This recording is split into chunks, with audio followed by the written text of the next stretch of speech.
સુરતમાં ફરી વ્યાજખોરોનો આતંક સામે આવ્યો છે, જેમાં વ્યાજખોરોની પઠાણી ઉઘરાણીથી કંટાળી એક રિક્ષા ચાલકે આપઘાત કરી લીધોનો આક્ષેપ કરાયો છે.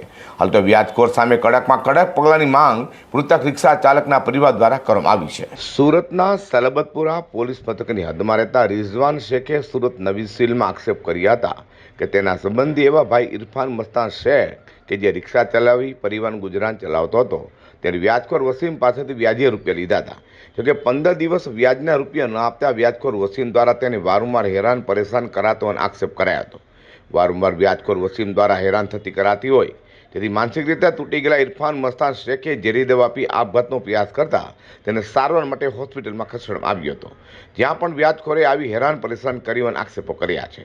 હાલ તો હોસ્પિટલમાં સારવાર દરમિયાન રિક્ષા ચાલક ઇરફાનનું મોત નીપજ્યું હોય, જેને લઈને પરિવાર દ્વારા વ્યાજખોર વસીમ સામે કરવામાં આવેલા આક્ષેપ વચ્ચે તેની સામે પગલાં લઈ મૃતકને ન્યાય આપવાની માંગ કરી હતી. मेरे भाई ने कुछ ब्याज से पैसा लिया था, तो ब्याज वाले ने उसको बहुत टॉर्चर करा. तो मेरा भाई ने दवाई पी ली. इरफान मस्तान शेख, उमरवाड़ा सलीम नगर. रिक्शा चलाता है, किसी से ब्याज से पैसा लिया था 200 रुपये रोज से. 10-15 दिन उसको पैसा नहीं दिया उसने, तो उसने ज्यादा हैरान कर दिया था, तो उसने पी लिया.